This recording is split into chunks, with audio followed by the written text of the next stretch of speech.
Now we're going to take you through the different steps for installing UKU. First though, check you have everything you need. Your UKU should include the wall-mounted controller, the main module, the temperature sensor, 2 cables for the temperature sensor and door switch, and 1 slightly longer cable for the wall-mounted controller. You'll also need your own power drill, cable stripper, cutting pliers, screwdriver, and marking pen. Let's get started with the thermostat. You first need to choose the right spot for it. Bear in mind that temperature is not evenly distributed inside a sauna. It gets hotter higher up and also varies a bit in relation to where you've placed your heater, ventilation, and any other cooler surfaces like glass. It will also briefly get colder near the door when that opens. So which temperature should you be measuring? We recommend putting the sensor at least about half a meter from any of those distorting factors and as close as possible to where you'll be sitting. That way, you are measuring the actual temperature of the heat that you and your guests will be enjoying. For this installation, we've assumed that you already have the sensor cable ready, just like Josep has here, so he just needs to clean the ends of the cables. You can then attach the cables, before then screwing the thermostat to the wall.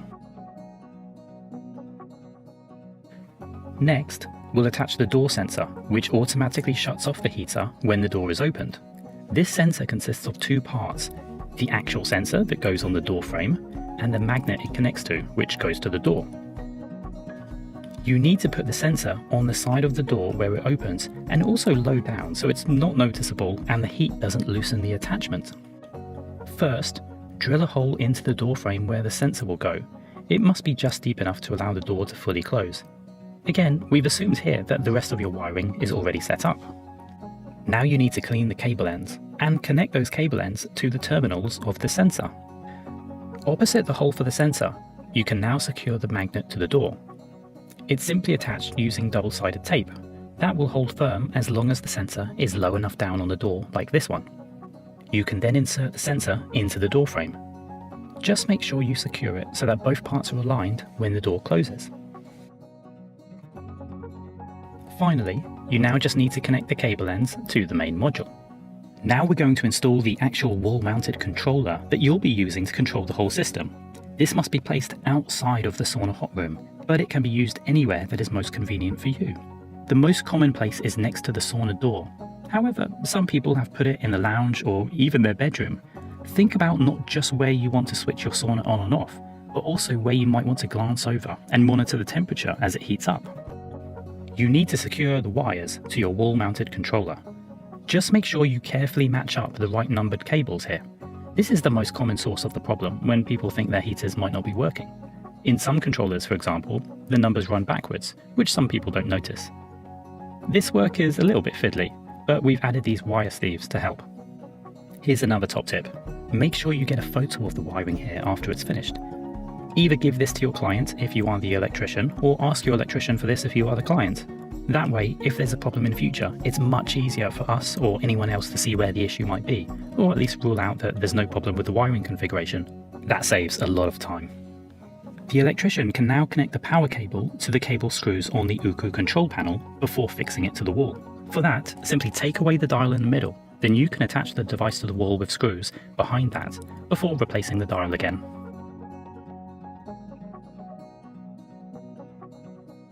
The wooden case is a bit different. For that, you just need to open the casing using a Torx 6 screwdriver to see where the screws go. Now let's find a good spot for the main module. It just needs to be somewhere that doesn't get hotter than 50 degrees Celsius and doesn't get more than 95% humidity. We've seen customers put this in all kinds of places, including in a technical room or under a suspended ceiling. We don't really recommend putting it inside the hot room if you can help it, but some people do if it's the only suitable space they've got available. If so, just make sure it's about 10 to 50 centimeters from the floor and as far away from the heater as possible. You could even place it outside, but then you should build some kind of protective cover for it. Don't forget, if you have the UKU Wi-Fi or GSM, then you also need to make sure it can reach the signal.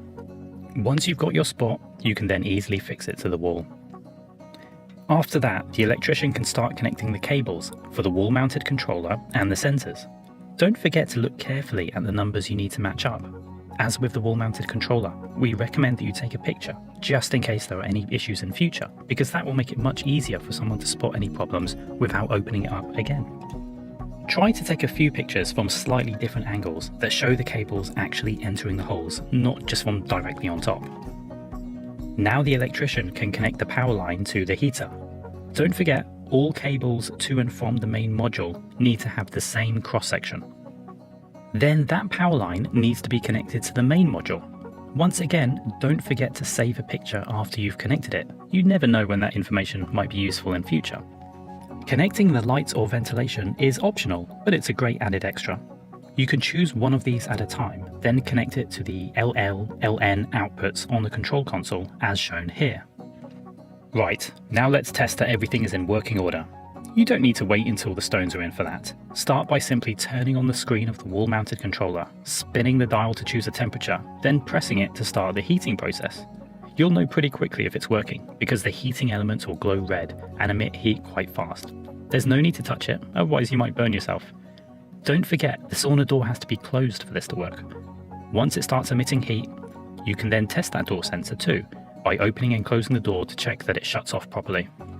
If you have UKU Wi-Fi or UKU GSM, you can now connect it to the network. Remember, it's only the main module in the UKU system that you've just installed that has to be within the signal range, but then you can use your app from anywhere. Let's start with UKU Wi-Fi. Hold the main button down for 10 seconds, and that will bring up the settings menu. Go to Wi-Fi settings, then select SSID. You'll then see a list of Wi-Fi networks within range, so just select yours. By the way, your Wi-Fi network name has to be less than 20 characters for this to work, so you should rename it if it's longer. Then enter your password. Then click Connect and follow any additional instructions on screen. You'll know the process is complete when you see that little Wi-Fi symbol at the top. If you have UKU GSM, then connecting that is even simpler. There's already a SIM card embedded inside your controller, and that will be activated automatically about 30 minutes after you connect the app to your sauna. So whether you've set up the Wi-Fi or are using GSM, you next just have to register on the HUUM app using your unique sauna ID and code. To turn on the control panel, simply press the dial. When you press it again, it will start heating, which is indicated by these wavy heat lines. Press it one more time and it will stop heating. The screen goes off automatically when the sauna isn't heating and the panel isn't being used. Okay, let's choose the temperature. You'll see two numbers on the screen. The smaller one in the upper right corner is your target temperature. You can move the dial to set that at whatever temperature feels comfortable for you, up to 110 degrees Celsius. In the center of the screen is the actual temperature right now in your sauna. You'll see that rise steadily when your sauna is being heated. To find the timer, press and hold the dial for 3 seconds. Turn the dial to select your desired time, then one short press of the dial will activate it for your chosen time. Back in the settings menu, you can also switch on the child lock feature. This then activates every time the controller screen goes off.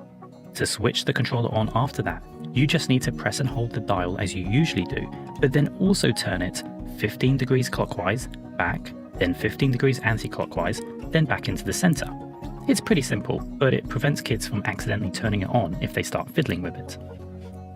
If you've connected your lights or ventilation inside your sauna, this can also be activated from the settings menu. Once that's done, all you need to do is press the dial 2 times when you want to switch them on or off. Finally, you can also select the heating time instead of remembering to switch it off, which is particularly useful for public saunas. There are options of 3 and 6 hours for private saunas, 12 hours for semi-public saunas, and 18 hours for public saunas. If you have UKU Wi-Fi or UKU GSM, you can download your HUUM app from either the Apple App Store or Google Play, because it works on both the iOS and Android operating systems.